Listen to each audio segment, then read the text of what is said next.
Nick Carter, famous for chasing crime.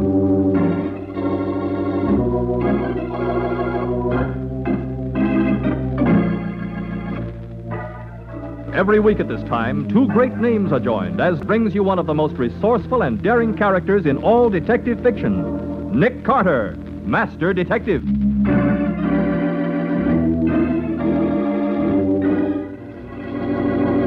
If you're all through, Mr. Carter, we'd like to remove the body. Yeah, we're through, officer. What do we do now, Nick? Go back to town? Right.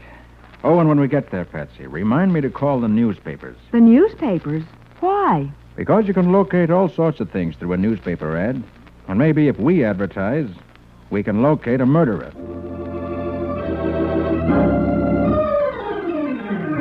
And now, the case of the Martyred Rat. Today's adventure starring Lon Clark as Nick Carter. It's past midnight, and beside a dark highway 50 miles west of the city, a young man stands in the driving rain, swaying weakly as he tries to flag down a passing car. His left arm hangs useless, the hand red with blood that drips steadily from under the sleeve of his leather jacket. Hey. Hey, buddy. Hey. You want to ride? Hop in.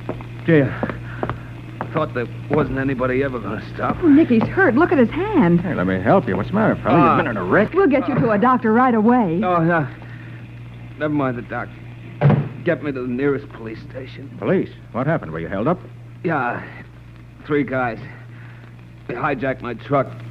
Shot me. Oh, Nick, he passed out.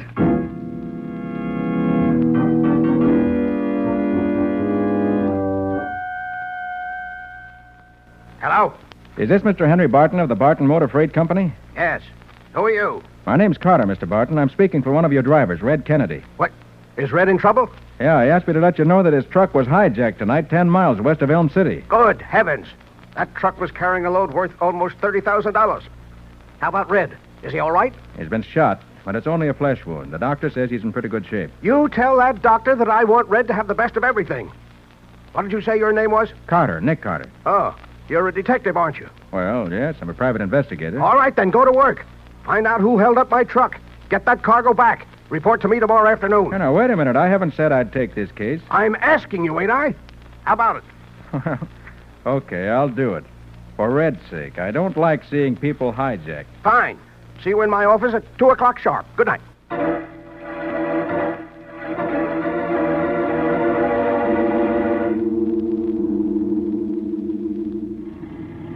Come on back, Les.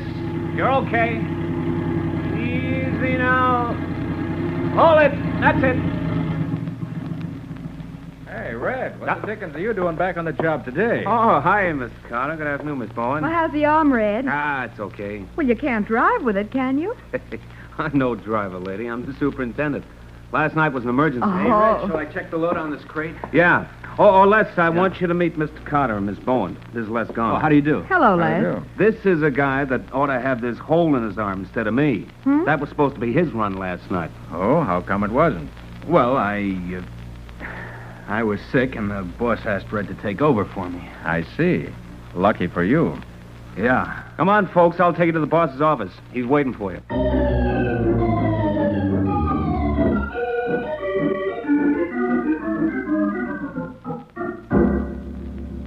Well, Mr. Carter, what did you find out? So far, not much, Mr. Barton. We did go out and take a look at the truck last night, but we couldn't tell anything from that. What do you mean? It's parked half a mile off the main highway on a side road. Yeah, that's where the hijackers made me drive so that they could load the stuff into their own truck. How about tire tracks?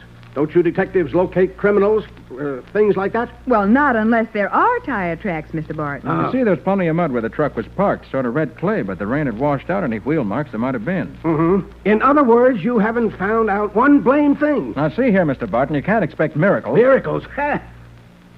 Look, What? can you give me a list of everything that was stolen last night? Yes, I've got it right here. Cigarettes, nylons, silverware, electrical appliances, chemicals, and a lot of small stuff.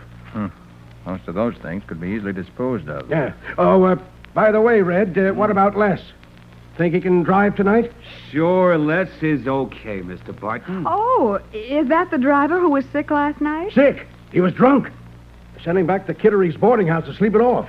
Made Red take over the run. Oh, look, boss. Les wasn't drunk. I told you that last night. I smell liquor on his breath. All right, so he had a drink, maybe two, but he never done it before, did he? No, he better not do it again. If it hadn't been for you, I'd have fired him on the spot. Well, Mr. Barton, I'll let you know as soon as I've got anything definite. Good. And don't make it any later than the day after tomorrow.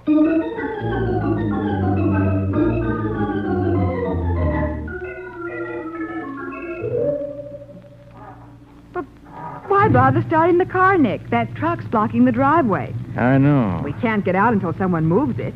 Maybe half an hour. I'm going to try this other driveway. Okay, but... I notice it goes around the building. I ought to come out on the opposite side. Golly, this is a big old place. There used to be a brewery in the old days. Makes an ideal warehouse and truck garage. Well, I hope this drive doesn't come to a dead end in the back of the building. Well, we'll know as soon as I make this turn. It's okay, see? Road goes right on out. Oh, Nick, that was a shot. Oops. Hey, didn't hit you, did I? Oh, No, but what's the big idea? I was just shooting at rats. oh, a big game hunter, huh? Look, lady, this place is swarming with rats. You come out of that big drain from the old part of the building, part they don't use no more. And you shoot them as they come out? Is that the idea? Yeah, you betcha. Mr. Barton pays me a dime apiece for 'em. Sometimes you get 10 or 12 one afternoon. How much does Mr. Barton pay for innocent bystanders? Hey, I'm real sorry if I scared you, ma'am. But, maybe I better introduce myself. I'm Amos Kittery. I'm kind of caretaker around here. Kittery? Yeah. Any connection with Kittery's boarding house? You betcha. My daughter-in-law runs it. Then I bet you know Les Garner, one of Mr. Barton's drivers. You betcha. Rooms with us. Oh. Lucky for Les, he wasn't making his regular run last night, wasn't it? I suppose you heard that his truck was hijacked. Yeah, you betcha. Funny thing, too. Les must have had a feeling something was going to happen on that run. Well, why do you say that? Oh, 'cause he was nervous and jumpy all day long. Oh? It was like as if he was dreading something. Dreading something? Yeah. He even started to drink in the middle of the afternoon. Les never done that since I know him. That's so. Yeah, you betcha. Acted like he had to work up his courage and go to work. He got so drunk the boss wouldn't let him drive. So he stayed home safe in bed, huh? Yeah, not so as you'd notice it. Went right back to the saloon and started slugging them down again. Then all of a sudden he jumped in his car and lit out. Lit out for where? No telling. Didn't get back till almost daylight. And was that car a mess? Les give me $1 to wash it off for him today. Doggonedest red clay you ever did see. Red clay? Yeah, you betcha. Like to never got it off. Nick, that road last night. Yes, Betsy, I know what you mean. Mr. Kittery, where is your daughter's boarding house? When you get on the street, just down the driveway there, it's about a half mile straight ahead on the left-hand side. There's a sign out in front. Why? Because if any of that red clay is still stuck under the fenders of Les's car, I want to compare it with some I took off a truck. Ain't likely they'd be the same. Maybe not, but if they are, Les Garner is going to have to do some pretty heavy explaining.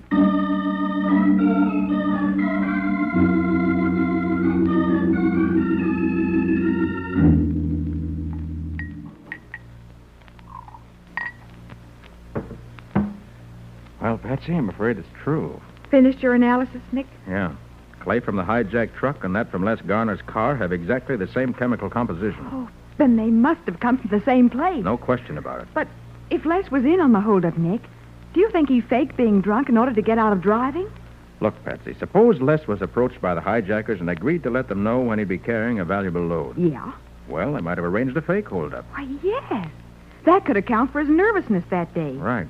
Then when Barton refused to let him drive, Les would have had to get in touch with the mob and warn them that somebody else would be driving. And that might be how he got the clay on his car. Of course, we don't have any actual proof. No. Oh, just a minute. Nick Carter's office, Patsy Bowen speaking. I want to talk to Carter, young woman, right now. Oh, yes, sir. You better take it, Nick. It's Mr. Barton. Oh, okay. Hello, Mr. Barton. Hello. Think I have some news for you. Oh, you do? Well, I've got some news for you. Another one of my trucks has been hijacked. Another one? Yes. Who was driving it? Les Garner? But, yes. How did you know? I'll tell you later. But don't let Garner get away. Don't worry. He won't get away. Good. The hijackers put a bullet through his head.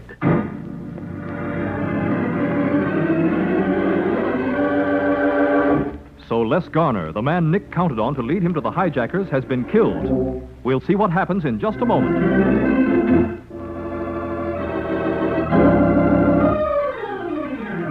Now, back to the case of the Martyred Rat. Today's adventure with Nick Carter. It's now 3 o'clock in the morning. Nick and Patsy have driven out to the scene of the holdup with Mr. Barton. State police are detouring traffic around the big truck, still parked beside the highway. The body of Les Garner slumped over the wheel. From the angle of the wound, Patsy, it looks as though whoever killed Garner stood here on the running board. Yes, and it must have happened without any warning. Otherwise, Les wouldn't have just sat there behind the wheel. Ah, you're right. It wasn't any fight. Just plain cold-blooded murder. Then you'll be taking another big loss, won't you, Mr. Barton? Oh, I won't lose anything. All my trucks are fully insured against robbery. This cargo wasn't worth much anyway. Oh, it wasn't? No, the whole shipment consisted of tin kitchenware, toys, rat poison, cheap lampshades, dried fish. Nothing valuable. Well, I hope the hijackers were plenty disappointed. They weren't, though. At least they went to the trouble of unloading this stuff, even after they saw what it was. Oh, they must have been pretty dangerous, too, right on a busy highway like this.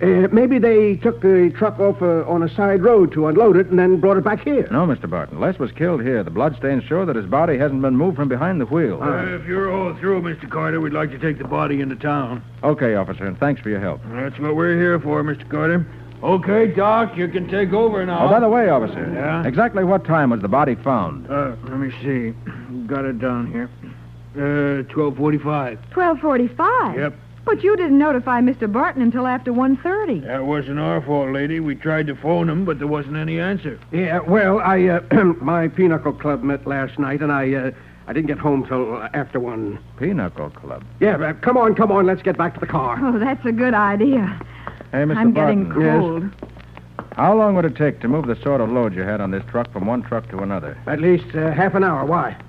I'm trying to figure out what happened. Well, it's plain enough. They made a big haul the first time, so they tried it again. And then No. Hijackers don't rob just any truck. They always have information about which trucks are carrying valuable cargoes. But, Nick, this truck didn't have a valuable cargo. Which proves Mr. Carter is wrong for the second time tonight, young lady. The second time? Didn't you say that Les Garner was mixed up with the hijackers? I did. Well, the fact that they had to kill him to get the cargo proves you were wrong there, too. No, Mr. Barton. The hijackers didn't kill Les in order to get that worthless cargo. They stole the cargo in order to cover up his murder. What? You mean that Les was murdered so he couldn't talk about the first robbery? Exactly. What? The truck was hijacked to make it look like another holdup. Oh, you're crazy. Who knew what was on that first truck and what route it was going to take? Les knew, and Red, as superintendent, knew.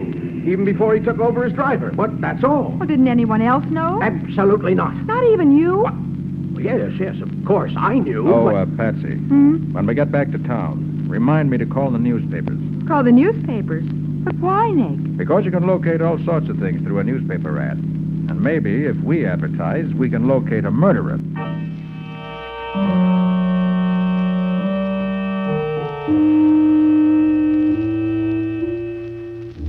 Hey, Mabel, listen to this in the personal column. Wanted to contact motorists who are driving west from Deaver Springs Friday night between 11:30 p.m. and 1 o'clock. Call Surrey 905. Herbert, we were on that road about then. Yeah, let me write that number down. Maybe I can help this guy out.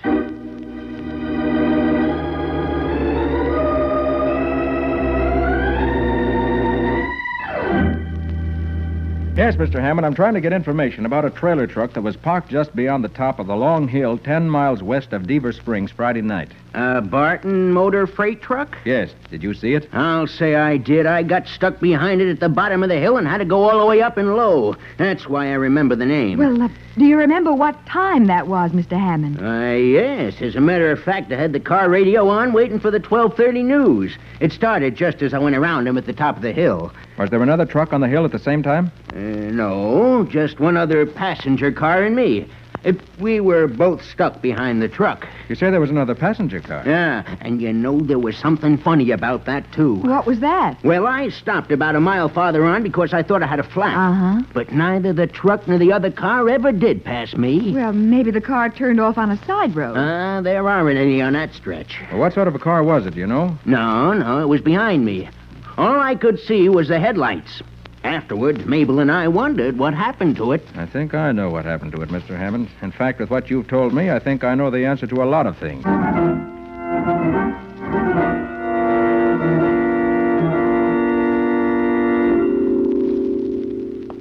Oh, Nick.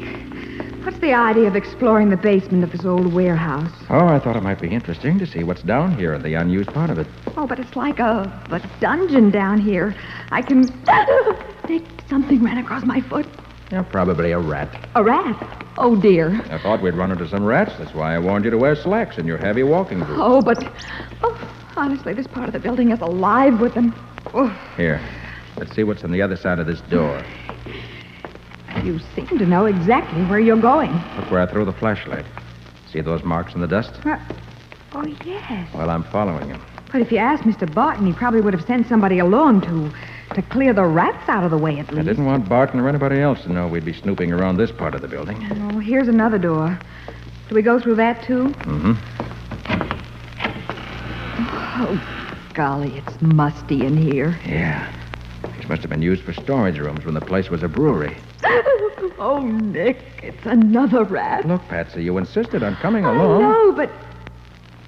Hey, they still use this room for storage. It's full of boxes and crates. Yeah, let's see what they are. Mm-hmm. Marvell kitchenware, dried herring, Siletex lampshades. Patsy. What? That's the cargo that was supposed to have been stolen from Les Garner's truck last night. And it wasn't stolen at all. Say that again. Oh. That truck was unloaded before it ever left the warehouse. Nice picking, Mr. Carter. Red Kennedy. Yeah. And don't reach for your pocket, Mr. Carter. You couldn't draw very fast wearing them heavy gloves. My gun is aimed at you right now. I wore these gloves for protection against four-footed rats, Red. And you hijacked your own truck? Yes, then murdered his own partner. That jerk wasn't my partner. I gave Les a chance to get in on the deal, but he was a nice little boy that didn't believe in taking things that didn't belong to him. You saying that Les Garner wasn't mixed up in that first robbery? He would have been if Barton had let him drive that night. But he didn't really want any part of it. That's why he started drinking. But he was there that night. The red clay on his car proved it. Yeah, he was there, trying to talk me out of it. He said he was appealing to my better nature. So that's how you got shot. There was a fight? No, I just laughed at the jerk and sent him back to town. Well, then who shot you? I put that bullet hole in my arm myself. You... Just to make the holdup look like the McCoy. For a $30,000 cargo, it was worth it. And then when you learned that Nick was suspicious of Les, you killed him. That's right. Oh. Jellyfish would have spilled everything if he'd been pinched. So I unloaded his truck, told him his schedule had been changed, and that he was to pick up a load in Pittsburgh. And when he left, I followed his truck, flagged it down, and got rid of him. Won't be so easy getting rid of us, Red. No? No, if anybody hears shots coming from this part of the building... Are you kidding? You could shoot off a cannon down here without nobody hearing it outside. No. No, I got a better idea. Yeah? What is it? You're going to get locked in down here by accident. Oh, no. Here, wait a minute, Red. Sorry, Carter. Maybe I'll come back and see you again in a couple of years. Oh, Red, please. Nick, what are we going to do? Get away from the door, Patsy. I want to try something. But we can't. Did it work? No. Did you... Bullets don't mean a thing against the door like that. But, Nick, nobody knows we're here. Nobody will come looking for us. We've got to break out of here somehow. We can't break out. Maybe if we yell loud enough, somebody will hear us. Patsy, these walls are over a foot thick. No one can possibly hear us. No one can possibly... Oh, Nick. Nick, it's like being in a tomb. Nick, we're buried alive.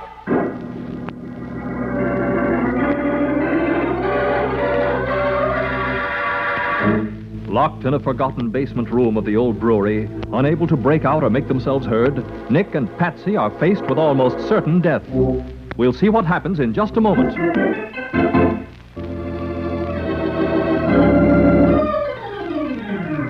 Now for the conclusion of the case of the Martyred Rat. Today's adventure with Nick Carter. Red Kennedy has left Nick and Patsy to die, locked in a small, windowless basement room deep inside the old brewery. Now Nick examines the door with his flashlight. Can you do anything with the lock, Nick? There isn't any lock on this side, not even a keyhole. It's all on the other side. Oh, if only somebody knew we'd come here. Oh! Patsy, what's the matter? Oh, another rat. They're all over. Hey, rats. Yes, rats. Look, Patsy, those rats must come from somewhere, and these are brick walls. There has to be a... Here, let me see. Yeah, there it is. There what is? A drain pipe. Here, hold the flashlight while I move some of these boxes. Oh, Nick, have you got an idea how we can get out? Barton said this stuff included a shipment of rat poison. Yeah, but... Shine the light on this box. Sure kill rat poison.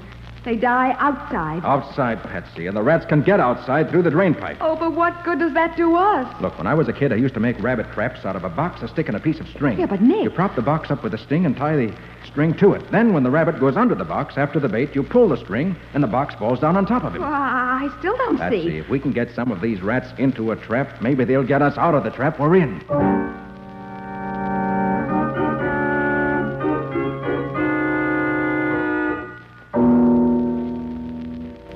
Nick, what time is it? 4 o'clock in the afternoon. Been in here 23 hours. I guess it didn't work, did it? Afraid not. It was such a nice scheme, too. Tying messages to the legs of those rats, then letting them eat the rat poison and escape into the drain pipe. Darn it. One or two of them must have got through. The boxes containing the poison said they always go out into the open air to die. Well, maybe they died, and nobody found them. Yeah, maybe. Carter! What? Carter! Oh, Hey, listen. Carter! oh. Carter, where are you? Patsy, that's Barton. He's found us. We're here, Mr. Martin. In here!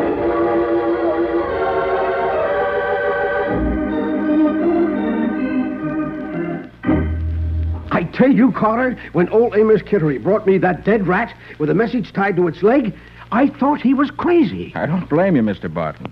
I gambled on the chance that Kittery would either shoot or find one that had a message tied to it. Well, it turned out to be a good gamble, but why did you think you would find the stolen cargo where you did? Because Garner's truck was seen climbing the hill at 12:30, just 15 minutes before his body was found. And you told us it would take at least 30 minutes to unload the truck. That's why I figured that truck must have been empty when it left the warehouse. I see.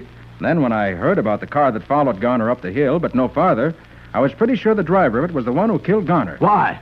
Well, there was nothing wrong with the truck, which meant that Garner wouldn't have stopped without being flagged down. And by somebody he knew. Yes, you're right there. He wouldn't have stopped for a stranger. It also had to be somebody who worked here, Mr. Barton. Sure, otherwise the driver of that car wouldn't have known the route, and he wouldn't have had a chance to unload the truck before it pulled out of here. Well, it could have been me, of course. Don't think I didn't think of you. Oh, you did you? Of course I did, but I checked your alibi. You didn't do very well in that pinochle game, did you, Mr. Barton? No. That's why you didn't care to talk about it. Well, Oh, by the I- way, Red's confessed that the first cargo, the one that was hijacked when he was driving, is hidden in an old barn nearby. You better send out a truck for it. Yeah, I'll do that right away. And, Carter, I've got to give you credit. You did a fine job. Oh, thanks. But there's just one thing. Yeah. What's that, Patsy? Well, I still loathe rats, but I feel kind of sorry for the one that got our message through. We poisoned him, and then he saved our lives. Well, he was a martyr in a good cause, Miss Bowen. We'll bury him with honors. Yes, Patsy. And every year on this day, you can put a piece of cheese on his grave.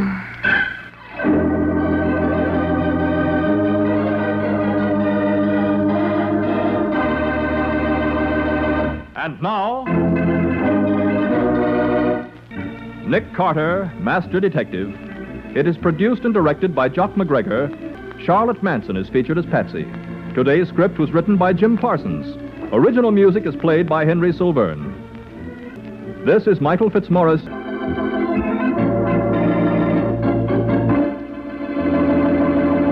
This is the Mutual Broadcasting System.